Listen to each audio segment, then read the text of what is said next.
Faith is not a concept you visit. It's a lifestyle you possess. Dr. Tony Evans explains why faith has to be more than just a way of thinking. Because if I'm not rolling by faith, then I'm not experiencing God in my circumstances. Because that's how the righteous roll. They live by faith. This is The Alternative with Dr. Tony Evans, author, speaker, senior pastor of Oak Cliff Bible Fellowship in Dallas, Texas, and president of the Urban Alternative. Jesus said we could do anything if we trust Him enough. But that can be hard when the problems and pressures of life keep piling up. Well, Dr. Evans has some encouragement for you today as he takes us to Hebrews chapter 11 for today's lesson. Let's join him.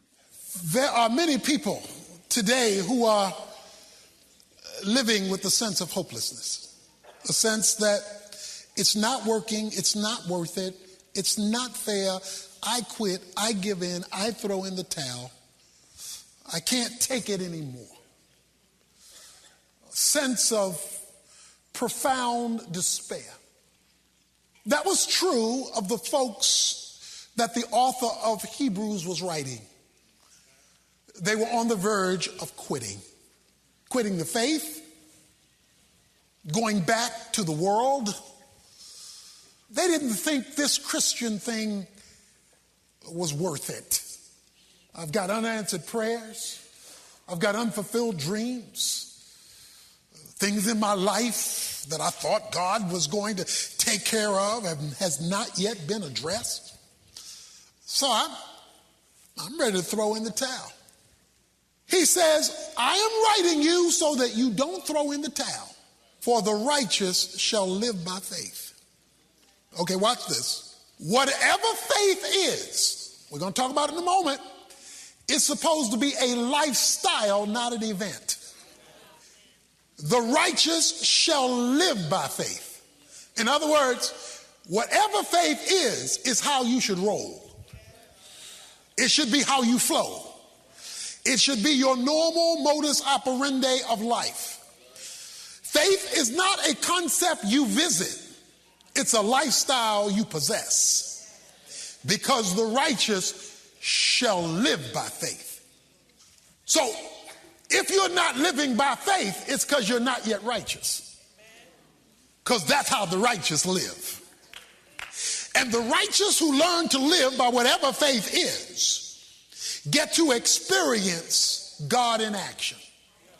That's what he says. You get to experience God fulfilling his word. So you've got to ask the question, am I living by faith? Because if I'm not rolling by faith, then I'm not experiencing God in my circumstances. Because that's how the righteous roll. They live by faith. But that raises a question. What is faith and how does it work? Verse 1. Now faith is the assurance of things hoped for, the conviction of things not seen. Let me read that again. Now faith is the assurance of things hoped for, the conviction of things not seen. In order for faith to be faith, as God defines faith, it must have substance. Faith involves things. It involves stuff. Faith is tied to substance that is not yet seen or experienced with the five senses, but that you are convinced is real based on the integrity of the subject who is calling for the faith. Who is the subject calling for the faith? It's God. He says, after you've done the will of God. Hebrews 11 verse 6 says, without faith, it is impossible to please God. Don't miss this one. Faith is not one of the things you need. It is the key thing you need if you want to experience God. Why is God getting all upset about whether I have faith or not? Without faith, you have challenged the integrity of God. Now you know why faith is a big deal and why God says without it, you do not please me. You displease me because you challenge my integrity. Verse 2. For by it, by faith, the men of old gained approval. Of old, meaning in the Old Testament. He says, I'm going to take you New Testament Christians on a tour, and we're going to walk through what I call the Hall of Faith, the heroes of faith. And he says, I'm going to take you on a tour of them so they can help you. Abel's going to come forth, and he's going to be the first witness. Enoch is going to come forth, and he's going to testify. Noah's going to come forth, and he's going to say a little something, something. Abraham's going to come forth, and he's going to tell you something. Sarah's going to come forth, and a girlfriend has something she wants to share with you. Rahab want to tell you a little something, something, because she's going to testify as well. David's going to give a testimony. Joseph's going to give a testimony. The patriarch's going to give a testimony. There's going to be testifying to let you know that verse 1 is the truth, the whole truth, and nothing but the truth. So help you God when you understand faith. He says, I got some testifying to do. In Canton, Ohio, they have the Football Hall of Fame. These are where the football greats, those who exceeded and excelled, their busts are there for them to be remembered. God says, this is my hall of faith. This is my Canton, Ohio. Hebrews chapter 11. These are the men and women who demonstrate that this faith thing works. You don't get your graduation certificate when you enroll in college. You don't get it upon enrollment. You get it upon fulfilling the requirements. That's why the end of chapter 10 says, and when you have completed the will of God. See, because some of us are in college for 20 years because we've not completed the course we've been called on. So we've not received the approval of graduation, the validation and vindication of a life of faith. We pick and choose when we want to believe God. We believe God on the things we like. We disregard him on the things we don't like. And so we're not living by faith. We are cherry picking by faith. He says the righteous, this is how they roll. In other words, non-faith is the exception. Faith is the rule in spite of how they feel. It's like the 3 Hebrew boys that said, we believe God can deliver us. But even if he doesn't, we're not going to bow because we trust God. It's like Habakkuk says in Habakkuk chapter 3 in the last few verses, though there's no fig on the tree, though there is no cattle in the stall, though I can't see anything God is doing, I'm going to still rejoice because I still know God, even though I can't see a change in my situation, because God has integrity in spite of my circumstances. I mean, to think about us living our lives calling God a liar every day because of our refusal to live by faith. And faith is confidence in something you do not see yet in the visible realm, but you're convinced of it spiritually. You're convinced of it spiritually, although it hasn't been seen physically yet. So you're walking in expectation. He comes to his final point. It's a zinger too. Verse 3. By faith we understand that the worlds were prepared by the word of God, so that what is seen, what is visible, was not made out of things which are visible. He said, to make my point about faith, let me take you all the way back to the beginning. Genesis 1:1 says, in the beginning, Elohim created the heavens and the earth. That's the Hebrew name for the creator God, found in Genesis chapter 1, verse 1. Stay with me here. It says the worlds, and notice the word worlds in verse 3 is plural. That means the whole universe, not just the earth. So the whole universe, all the galaxies that exist, was created by someone you can't see using stuff you can't see to create a universe you can see. Now, what did you tell me your problem was? God used this strategy to create the universe. And how did he do it? Verse 3 says, by a rhema word. A rhema word means a divine utterance, a spoken word. He spoke it. You remember Genesis 1, in the beginning God said, let there be light, and there was light. God said, let the water be separated from the land, and it was so. God said, he uttered a word, and what wasn't became because of what was uttered. Somebody who you don't see said something. And the somebody you can't see, because we can't see God, who said something you can see happens. That's why the centurion told Jesus, all you got to do is speak the word. You got to utter the word, and this thing I'm dealing with will change. But not everyone believes those divine utterances Tony mentioned. He'll come back in a moment to talk about that when he continues this lesson from his brand new CD compilation, The Best of Tony Evans 2018. It's a set of 20 of his most popular messages of the past year, digging into subjects like reversing the side effects of anxiety, making a U-turn when your life goes off course, discovering how your faith can make a difference when it really matters, and much more. This collection makes a perfect Christmas gift for someone you care about, and right now, we'd like to make it a gift for you. If you can help us keep Tony's teaching on this station and end 2018 in the black with a contribution of any size, we'll send you all 20 full-length messages, yours in appreciation for whatever donation God leads you to make. Here's Dr. Evans with a word about why your gifts are so important. Well, we all have been impacted by the volatility in our nation, the division racially and culturally and politically. It's even gotten into the area of sports and athletics. But we believe that there is a message that can heal the wounds of a devastated nation.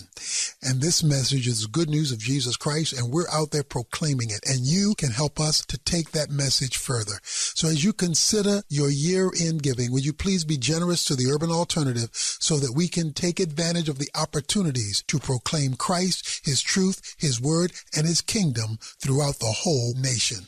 Please don't let this opportunity slip by. Visit TonyEvans.org and let us know we can count on your help so we can send you the Best of Tony Evans 2018. Again, that's TonyEvans.org, or call our Resource Center at 1-800-800-3222. Team members are on hand 24/7 to help you, so don't wait. That's 1-800-800-3222. Now let's get back to today's message. Here's Dr. Evans. We live in a world where we've been duped. And so we have a generation that does not see God move because we've been duped. We've been duped by education. We've educated ourselves into becoming fools. We've been duped by philosophy. All philosophy is are men doodling with ideas. I mean, Immanuel Kant says, I think, therefore I am. Oh, shut up. People sitting in philosophy go, that's deep, that's deep. That's deep. Immanuel Kant said, I think, therefore I am. That's deep. People be getting degrees in ignorance. We've been duped by science. Science. Because most of science is trying to spend its time trying to prove there is no God. Okay? That kind of science, trying to prove there's no God. And so all science is repetition of repeatable events from which they draw a hypothesis. Science is the recognition of repeatable events from which they draw an hypothesis, which often changes when new information is introduced to the equation. That's why food science will tell you one day you shouldn't drink coffee. Tell you, well, you can drink coffee. Well, you can't eat wheat, but you can eat wheat. But you can't eat this kind of wheat, so now everything is gluten-free. And so science keeps shifting and turning and twisting and moving. Don't know what to do. I'm so confused. We've been duped. We've let the mind of man cancel out the divine utterance of God, leaving us without his promise being fulfilled. and his reality being experienced in our lives. Okay, I notice nobody's sitting over here. Nobody's sitting top there, top there. So there's spaces here that in the second service would normally be people in them or in most of them. Let me tell you why. Let me tell you why they're empty spaces. Because inquiring minds want to know. Why? Why are there empty spaces? Let me tell you why. Because a lot of our folks listened to the weatherman last night. The weatherman said, beginning at noon or so, the temperature's going to drop, precipitation will come in, it will get below freezing, it's going to ice, be careful. For which they said, perfect.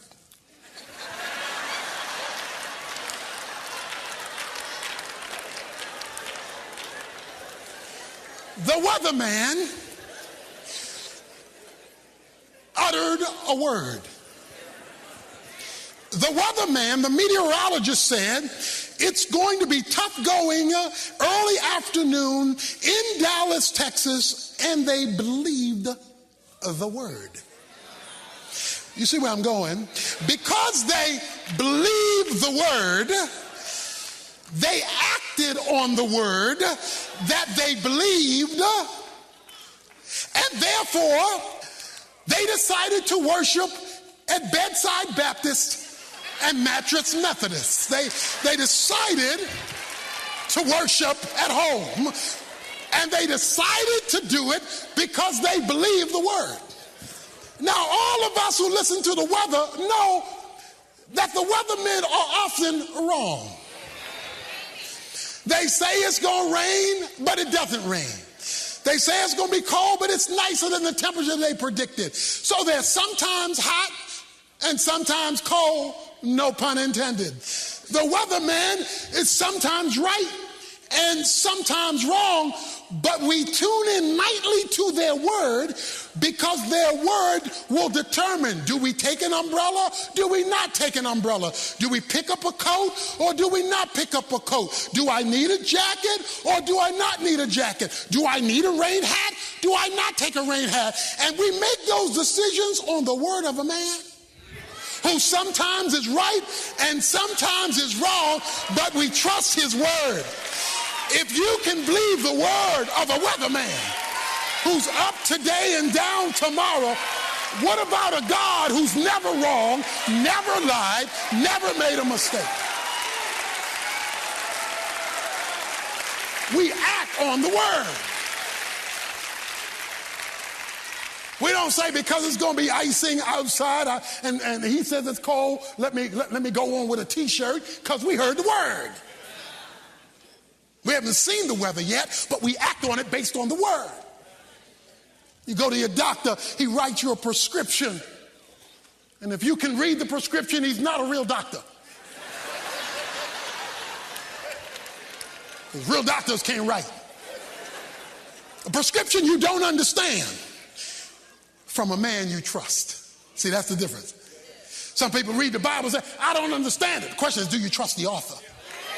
Even though I don't understand it, do I trust it? Because and even if I can read it, I don't know what it means. Some people read the Bible. I don't understand it. I don't know what it means, but I know who wrote it. And because I believe the one who wrote it has integrity, I'm going to take it to the pharmacy. I'm going to get it fulfilled.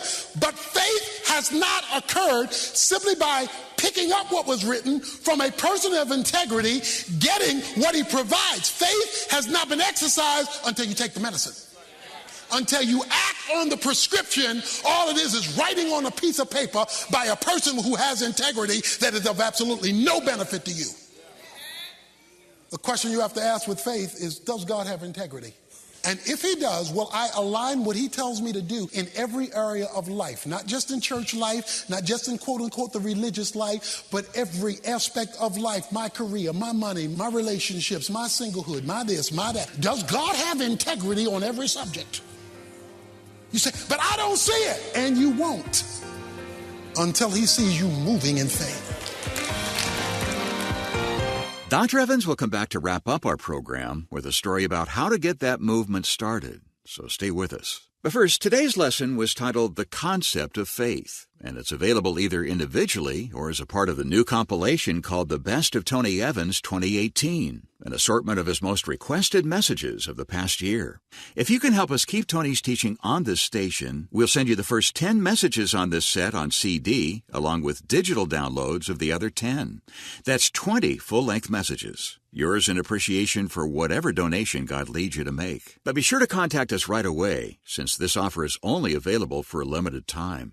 Just drop by tonyevans.org, where you can get all the details and make your donation online. It's also a great place to do your Christmas shopping and find out how you can read through the Bible with Tony on Facebook, Instagram, or Twitter. Again, that's tonyevans.org. Or you can call our 24-hour resource center at 1-800-800-3222 and let one of our team members help you. We all face times in life when we take stock of the challenges facing us, look at our resources, throw up our hands, and say, I got nothing. Well, tomorrow, Dr. Evans will explain why nothing is exactly what you need. Right now, though, he's back with a story from when his grandson was little. After the second service on most Sundays, Jonathan II runs out at the end of the service, runs up the step, comes over to the edge and says, Poppy, which is what he calls me, catch me. And he stands up here and I hold my hands out and he jumps. But it always wasn't like that. Let me rewind. Initially, I picked him up and put him up here. And I stood down there and I said, J2, jump. He said, no, I'm scared. I said, J2, I got you. He said, no. But I kept uttering the word.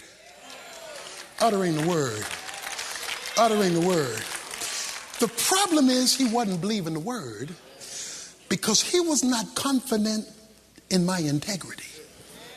He was not convinced I either had the will or the ability to catch him. But after pounding him with the word over and over, J2 jump, J2 jump, J2 jump, J2 jump, J2 jump, pounding him with the word, he came over to the edge. I said, jump, J2. He said, come closer. You're too far. But when he asked me to draw near, when he called on me to draw near, I came a little bit closer and I drew a little bit nearer because I knew the closer I got, the more confident he would have. And so I said, J2, jump. He lifted up one leg but kept the other leg down. He wasn't fully comfortable. And so he didn't jump. He just kind of typically leaned forward so that I could grab him. I put him back up there. I said, J2, jump. This time he went up a little higher. J2, jump. He went even higher. Now at the end of the church, he runs out here and says, catch me. I'm jumping. Sometimes he jumps before I even put out my hand because he's learned to believe in my integrity. He believes that Poppy is not going to drop him, is not going to let him down, is not going to fall on his face. And once he becomes convinced that he can trust me, he now invites the opportunity to have faith. God wants you to trust his integrity so you can say to him, catch me in this situation. Catch me in this circumstance because I have learned to trust you. I have learned that my God has integrity. The Alternative with Dr. Tony Evans is brought to you by the Urban Alternative and is made possible by the generous contributions of listeners like you.